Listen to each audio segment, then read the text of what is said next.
नमस्कार, मैं धर्मेंद्र कुमार। प्रगति क्लासेस के YouTube चैनल में सभी का बहुत बहुत स्वागत। आज चर्चा करेंगे प्रगति परीक्षा टेस्ट सीरीज क्रमांक 3। तो इसका व्याख्यात्मक वर्णन देखेंगे जो कि एग्जाम की दृष्टि से काफी महत्वपूर्ण है। और गुरु पूर्णिमा की आप लोगों को सभी को बहुत बहुत शुभकामनाएं। और शुरुआत करते हैं पहले क्वेश्चन से। क्षेत्रफल की दृष्टि से मध्य प्रदेश विभाजन के बाद देश का कौन सा स्थान रखता है?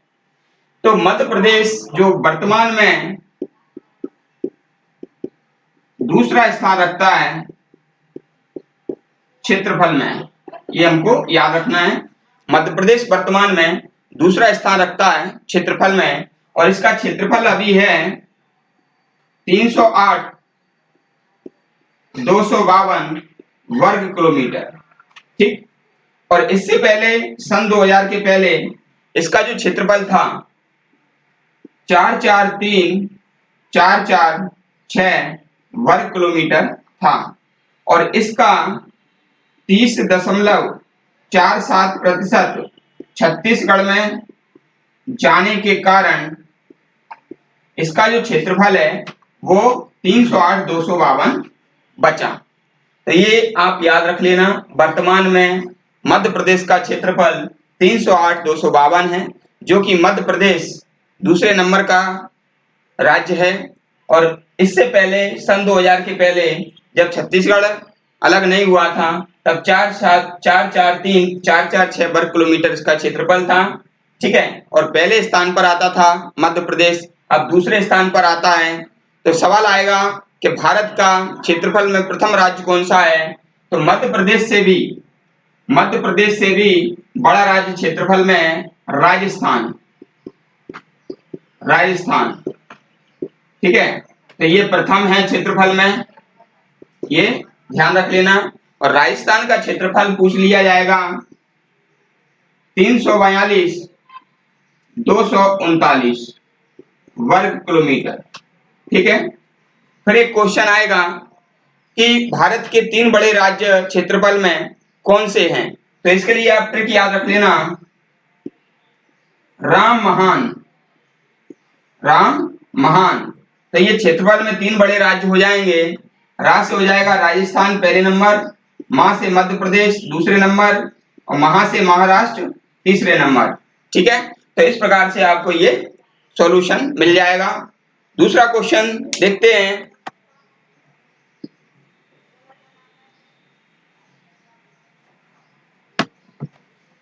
दूसरा क्वेश्चन है,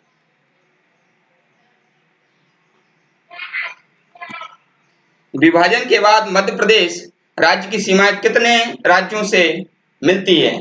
तो विभाजन के बाद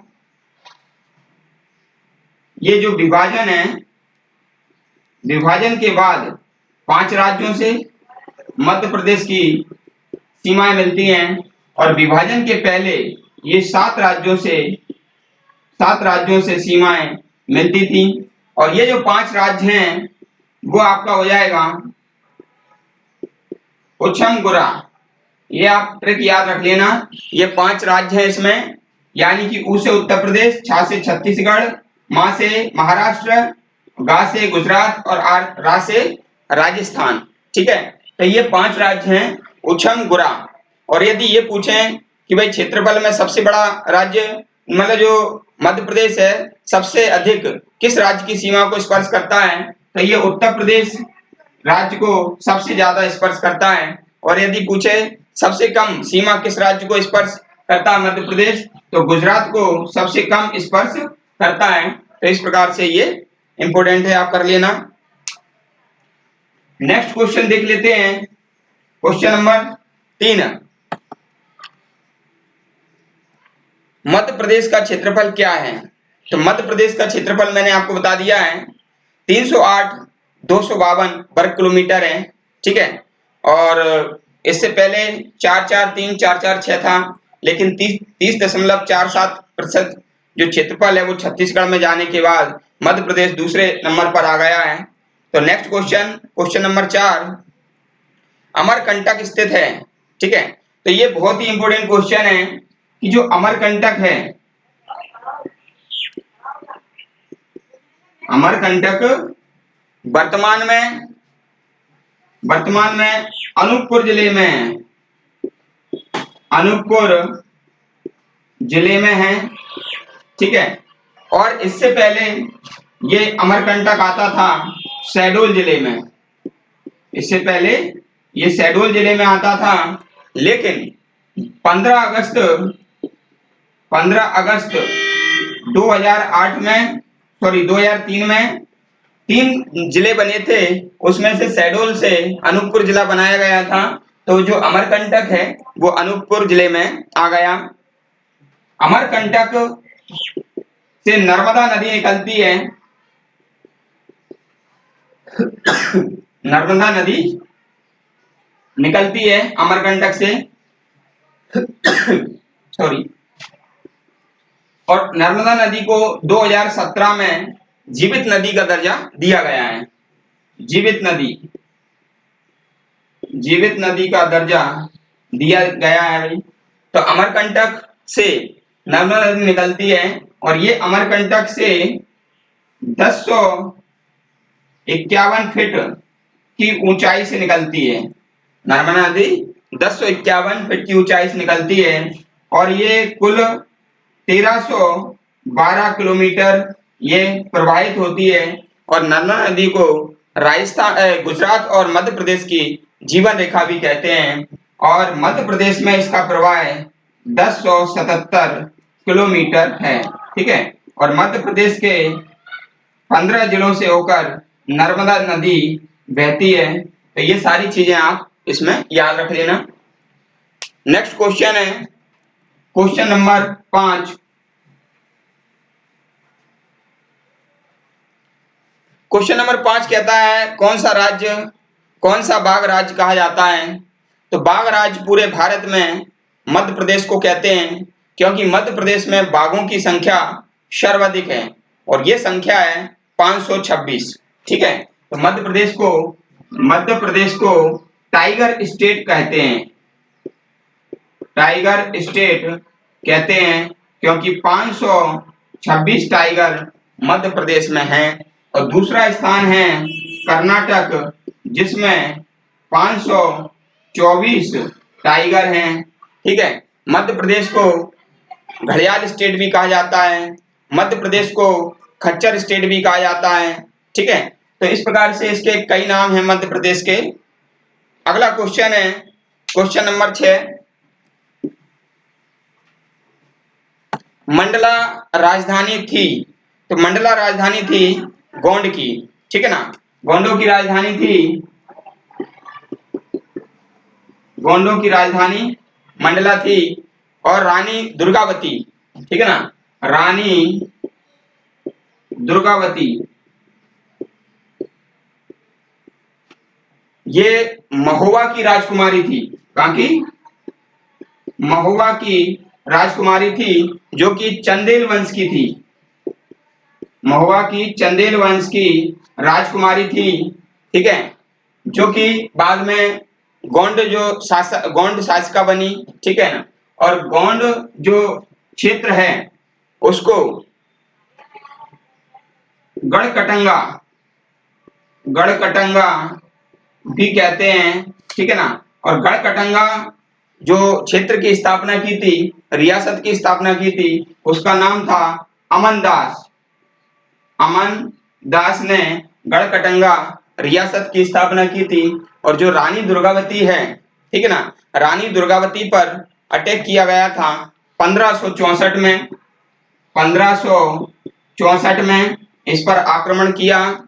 अकबर का सेनापति था आसफ खान। अकबर का सेनापति आसफ खान के द्वारा, ठीक है। तो भाई इसकी सेना ज्यादा थी, तो रानी जो दुर्गावती है उनने वीरगति प्राप्त की और जबलपुर के बारेला में इनकी समाधि है। तो ये भी क्वेश्चन आता है, रानी दुर्गावती की समाधि कहाँ है? जबलपुर के कौन सा बोला? बारेला में, ठीक है ना, जबलपुर के बारेला में। ये ध्यान रख लेना, ठीक, जबलपुर के बारेला में इनकी समाधि है, ये ध्यान रख लेना। तो इस प्रकार से ये क्वेश्चन भी हो गया। नेक्स्ट क्वेश्चन देखो, भोपाल बसा है, भोपाल, भोपाल 5 पहाड़ियों पर बसा है, भोपाल 5 पहाड़ियों पर बसा है, ठीक है। और भोपाल में छोटी झील, बड़ी झील है, और भोपाल का जो पुराना नाम था भोजपाल था, पुराना नाम भोजपाल था, फिर इसके बाद इसका नाम हो गया भोपाल, और वर्तमान में इसको कहते हैं भोपाल, ठीक है। और जो भोपाल है इसकी जो स्थापना की थी परमार वंश के राजा भोज ने की थी, परमार वंश के, परमार वंश के राजा भोज ने की थी, ये ध्यान रख लेना। और इसके साथ ये भी याद रख लेना 7 टापुओं का नगर, 7 टापुओं का नगर मुंबई को कहते हैं। इसके साथ याद रख लेना 5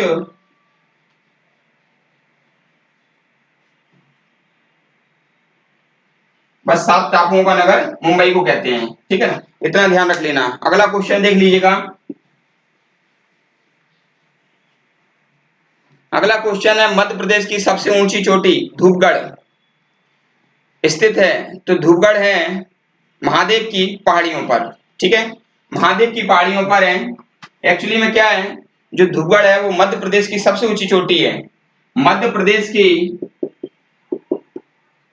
सबसे ऊंची चोटी, सबसे ऊंची चोटी है ये धूपगढ़। ये 1350 मीटर है, ये भी ध्यान रख लेना। और जो धूपगढ़ है मैं आपको बता देता हूं महादेव की पहाड़ी पर है, ठीक है। जो आपका सतपुड़ा पर्वत श्रेणी है भाई, जो आपका सतपुड़ा पर्वत श्रेणी है, सतपुड़ा पर्वत श्रेणी, ठीक है ना। तो सतपुड़ा पर्वत श्रेणी है, इसके पश्चिम में, इसके पश्चिम में राजपीपला है भाई, राजपीपला कहां पर है, पश्चिम में, पश्चिम में राजपीपला है, ठीक है। इसके मध्य में, इसके मध्य में महादेव पहाड़ी है, महादेव पहाड़ी है मध्य में, ठीक है। पश्चिम में क्या है, राजपीपला पहाड़ी है, मध्य में क्या है, महादेव पहाड़ी है। और इसके पूर्व में क्या है, पूर्व में अमरकंटक है, अमरकंटक की पहाड़ी है। और अमरकंटक के पूर्व में, अमरकंटक के पूर्व में, अमरकंटक के पूर्व में मैकल श्रेणी है, मैकल श्रेणी। और मैकल श्रेणी से नर्मदा नदी का उद्गम होता है, नर्मदा नदी का उद्गम होता है। तो इस प्रकार का आप याद कर लेना। अगर आपसे पूछे कि जो धूपगढ़ चोटी है, कौन सी, धूपगढ़ चोटी, धूपगढ़ चोटी वो किस पर्वत श्रृंखला में है, तो आंसर आएगा सतपुड़ा, ठीक है। यदि पूछे किस पहाड़ी पर है तो आंसर आएगा महादेव पहाड़ी, ठीक है। महादेव पहाड़ी के पश्चिम में कौन सी पहाड़ी है, राजपीपला पहाड़ी है। महादेव पहाड़ी के पूर्व में कौन सी पहाड़ी है, अमरकंटक की पहाड़ी है। अमरकंटक के पूर्व में कौन सी श्रेणी है, मैकल श्रेणी है, जहां से नर्मदा नदी का उद्गम होता है। इस प्रकार ये वाला क्वेश्चन भी अच्छे से एक्सप्लेन हो गया। नेक्स्ट क्वेश्चन है क्वेश्चन नंबर 9, मध्य प्रदेश में काली मिट्टी का बाहुल्य है।